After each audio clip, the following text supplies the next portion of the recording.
Ugh, another day, another internet controversy to unpack, I guess. Well, somebody woke up on the wrong side of the algorithm this morning. Sometimes I think we give these things way too much oxygen. That's fair. But today we are looking at Mr. Beast. Oh, joy. Yeah, so for any listeners who might not know, Mr. Beast's real name is Jimmy Donaldson, and he's kind of a YouTube phenomenon known for his videos where he gives away huge amounts of money. Yeah, and cars and houses, right? Exactly. He even does some philanthropic work. Oh, come on. Philanthropic work. Don't you think Yeah. that's a little generous? Yeah. I mean, he built his whole empire by exploiting kids' addiction to screens. Okay, well, you certainly got strong opinions on this one, and that's fine because we're here to unpack these different perspectives surrounding Mr. Beast and all this controversy. So you're saying there's more than one? A lot more. Actually, we're going to be looking at this Reddit thread that has kind of become a hotbed for all these discussions about Mr. Beast and the accusations against him. There are a lot. A lot. Like what? Well, there are accusations of faking videos, concerns about illegal lotteries and gambling, No way, come on. allegations of mistreatment of people on set, and questions about his personal conduct. Okay, I'm interested now, so hit me with it. What is the worst accusation? Right. I'm guessing is that all his videos are fake. Well, that's definitely one of the main categories of accusations that we found in the Reddit thread. A lot of users think that his videos are heavily edited. Or just completely staged. Right. They say that he uses friends and family as the random winners in his videos. To keep the money in his circle, huh? Smart. Some users are even saying that he's using CGI to fake parts of his videos. Oh, come on, seriously. You're telling me people think those videos are 100% real. It's entertainment. Sure. It's all about telling a good story. Of course there's going to be editing and, creative license involved. Right, and editing is standard practice in video production, but some users in the Reddit thread have pointed to specific examples of things that just don't seem quite right, like the scores in his challenge videos. Of course. Yeah. Seriously. Yeah, they say that sometimes they look like they've been altered to make the competitions seem closer than they actually are. Oh, come on. That's their evidence. Scores. Seriously. This is ridiculous. People are looking for conspiracies that just aren't there. Do you think it would be incredibly boring if those videos were completely real? Well, maybe, but where do we draw the line between, creative editing and just completely deceiving the audience? It's called entertainment. Right, but what kind of impact does that have on the viewers, especially the younger ones who make up a huge part of his audience? Oh, please spare me the... Think of the children routine. They know it's entertainment, right? Oh. Hey. Let's move on to something juicier like these illegal gambling accusations. Okay, yeah, so some people are saying that Mr. Beast's giveaways, particularly the ones that are connected to his Feastables chocolate brand, are actually illegal lotteries. Wait, so you're telling me people are buying chocolate bars thinking they have a realistic chance of winning a Lamborghini? Well, That's hilarious. the idea is that you have to buy a Feastables product to enter the giveaway. And that means that it's not really a giveaway anymore, but something that requires you to pay money to enter, which would make it an illegal lottery. But they always have that little disclaimer somewhere that says no purchase necessary, case closed. Well, that disclaimer is actually a big part of the discussion, right? Some people think that it's just a loophole so that he can get around these gambling laws, and others think that it makes the giveaway legitimate. Complex legal nuances, you say. Sounds like a whole lot of nothing to me. Hey. You really think if this was actually illegal, that the authorities wouldn't have shut him down by now? Okay, that's a good point. Let's move on to some accusations that are a little more serious. Okay.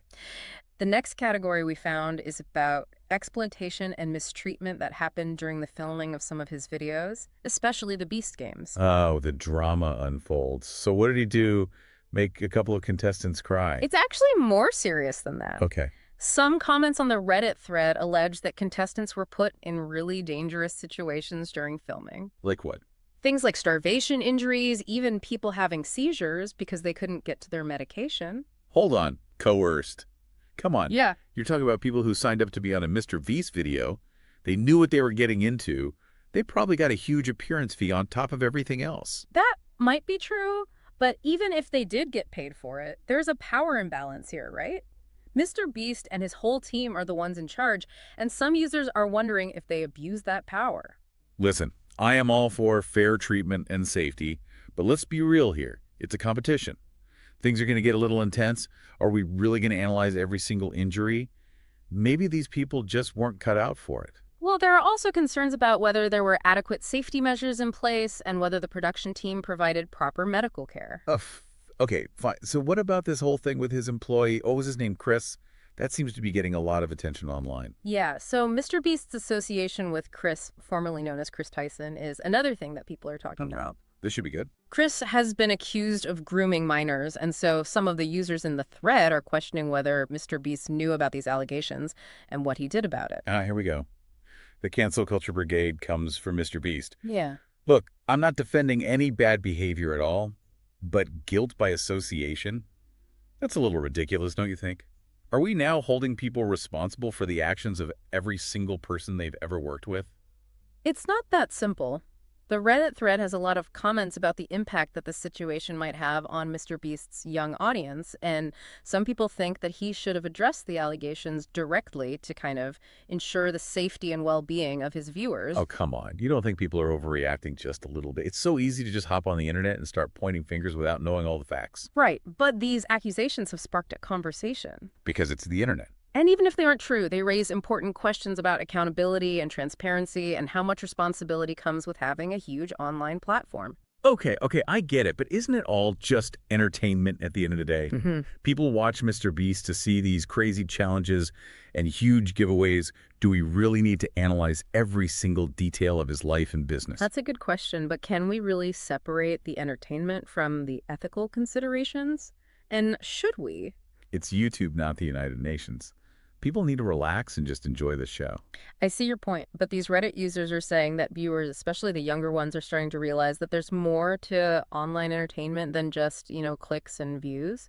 They're looking at the people behind the content and thinking about their values and their actions and what kind of impact they have on the world. Okay, I get it. So what else? What other internet dirt have you dug up on Mr. Beast? Well, speaking of impact, a lot of users are talking about the sustainability and environmental impact of Mr. Beast's videos. Oh no. Here come the eco-warriors. A lot of the users are asking some pretty legitimate questions about how many resources it must take to produce these huge videos. He's a successful entrepreneur. He can travel in style if he wants to. Don't you think he offsets his carbon footprint anyway? Yeah. I bet he plants like a whole forest for every private jet he takes. That's possible, but some people are asking for him to be more transparent about how his productions impact the environment. They think that it's really important for creators, especially those with a huge following, to be aware of their ecological footprint and try to set a good example.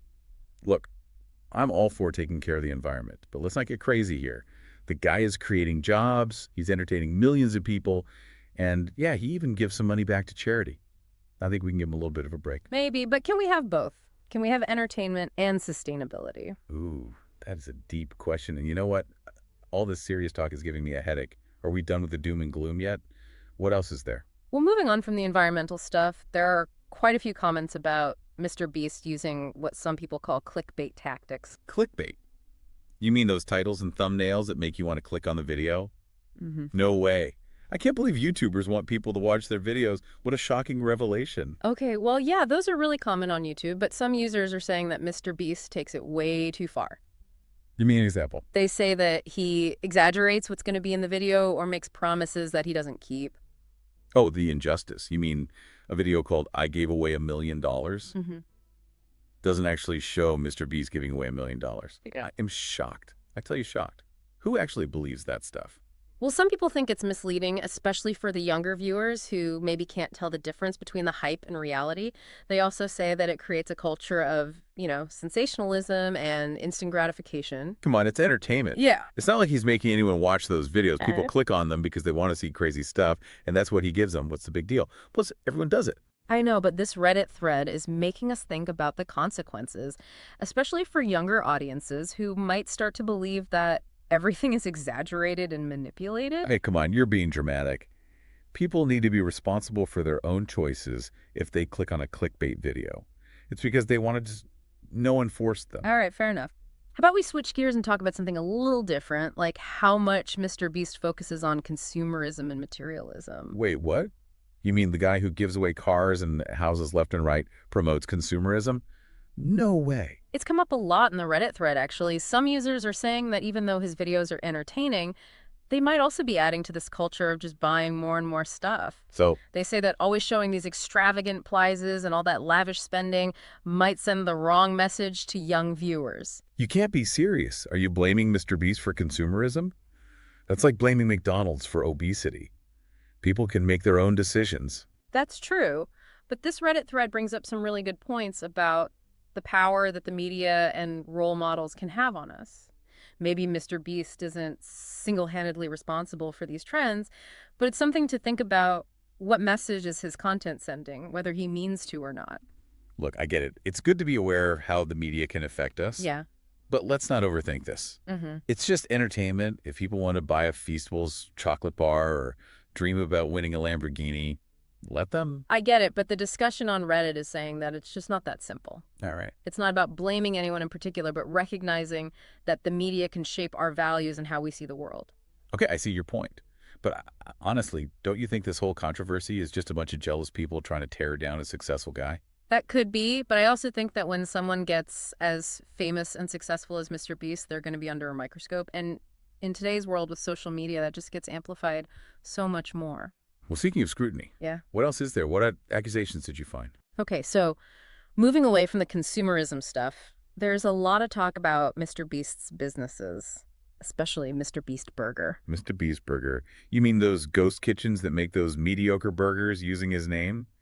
What could be so controversial about that? Well, for anyone who doesn't know what a ghost kitchen is, it's basically a restaurant that only does delivery, and they often share kitchen space with other restaurants. It's become really popular since the pandemic. Yeah, okay. But some people are saying that Mr. Beast Burger cuts corners, uses cheap ingredients, and doesn't even meet basic food safety standards. Who cares? It's a Mr. Beast Burger.